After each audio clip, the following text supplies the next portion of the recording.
महिलाओं पर बुरी नजर रखने वाला व्यक्ति कभी भी पवित्र नहीं हो सकता। वो खुद ही बर्बाद हो जाएगा। जन्म से आने वाले गुणों को नहीं बदला जा सकता। हालांकि नीम के पेड़ पर दूध का अभिषेक करने पर नीम नीम ही रहेगा, वो गुण नहीं बनेगा। आचार्य चाणक्य कहते हैं, दरिद्रता, रोग, दुख, बंधन और विपदाएं ये अपराध रूपी वृक्ष के फल हैं। इन फलों का उपयोग मनुष्य को करना ही पड़ता है। घर तो गृहिणी के कारण ही घर कहलाता है। बिन गृहिणी तो घर जंगल के समान होता है। यदि बात सच हो पर उसे सुनने पर किसी को कष्ट होता हो तो उसे नहीं कहना चाहिए।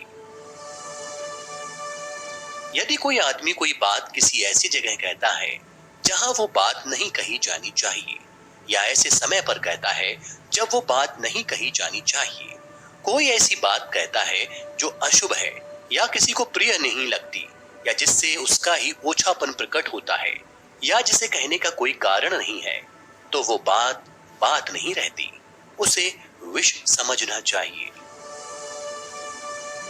कहा गया है कि यदि कोई अहंकार के कारण लोभ से, क्रोध से या डर से गलत फैसला करता है तो उसे नरक को जाना पड़ता है। धर्म है क्या? धर्म है दूसरों की भलाई, यही पुण्य है। और अधर्म क्या है? यह है दूसरों को पीड़ा पहुंचाना, यही पाप है। धर्म का सार तत्व यह है कि जो आपको बुरा लगता है वो काम आप दूसरों के लिए भी ना करें। सांप जहरीला ना हो पर फुफकारता और फन उठाता रहे तो लोग इतने से ही डर कर भाग जाते हैं। वो इतना भी ना करे तो लोग उसकी रीढ़ को जूतों से कुचलकर तोड़ देंगे। महाजनों, गुरुओं के संपर्क से किसकी उन्नति नहीं होती। कमल के पत्ते पर पड़ी पानी की बूंद मोती की तरह चमकती है। आचार्य चाणक्य कहते हैं, नदी किनारे के पेड़, दूसरे के घर में रहने वाली स्त्री, बिना मंत्री का राजा, ये सब शीघ्र ही नष्ट हो जाते हैं। ब्राह्मणों का बल विद्या, राजा का बल उसकी सेना, वैश्यों का बल धन और शूद्रों का बल उनकी सेवा होती है। वैश्या निर्धन पुरुष को, प्रजा शक्तिहीन राजा को।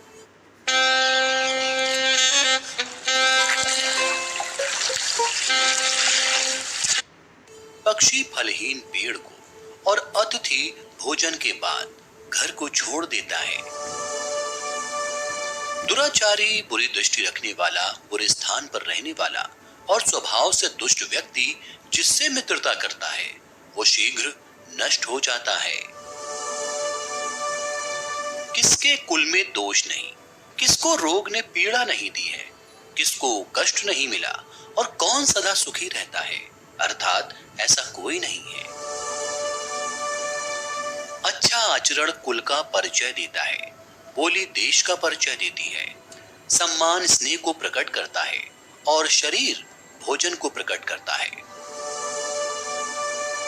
कन्या उच्च कुल में देनी चाहिए, पुत्र को विद्याधन में लगाना चाहिए, शत्रु को कष्ट देना चाहिए, मित्र को धर्म में लगाना चाहिए। दुष्ट व्यक्ति और सांप में से चुनना पड़े तो सांप को चुनना चाहिए, क्योंकि सांप तो मौत आने पर ही काटेगा, लेकिन दुष्ट पग पग पर कष्ट देगा।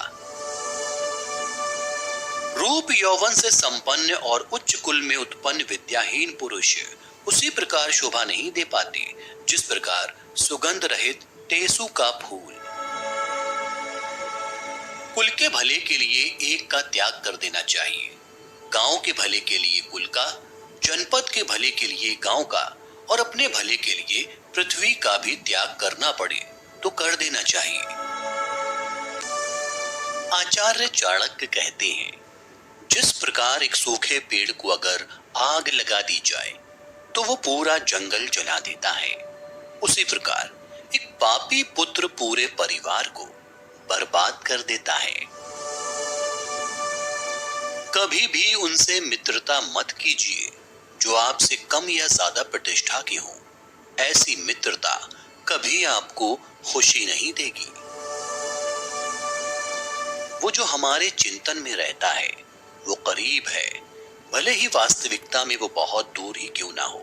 लेकिन जो हमारे हृदय में नहीं है वो करीब होते हुए भी बहुत दूर होता है।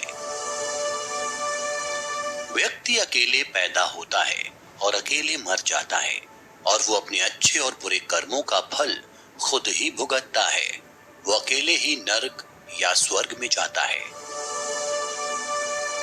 हे बुद्धिमान लोगों, अपना धन उन्हीं को दो जो उसके योग्य हों, और किसी को नहीं। बादलों के द्वारा लिया गया समुद्र का जल हमेशा मीठा होता है। वो जिसका ज्ञान बस किताबों तक सीमित है और जिसका धन दूसरों के कब्जे में है, वो जरूरत पड़ने पर ना अपना ज्ञान प्रयोग कर सकता है, ना ही धन। वेश्याएं निर्धनों के साथ नहीं रहती, नागरिक कमजोर संगठन का समर्थन नहीं करते, और पक्षी उस पेड़ पर घोंसला नहीं बनाते जिस पे फल ना हो। अपमानित होकर जीने से अच्छा है मर जाना। मौत तो बस एक क्षण का दुख देती है, लेकिन अपमान हर दिन जीवन में दुख लाता है। आचार्य चाणक्य कहते हैं कि उदारता, वचनों में मधुरता, साहस, आचरण में विवेक, ये बातें कोई पा नहीं सकता, ये मूल में होनी चाहिए।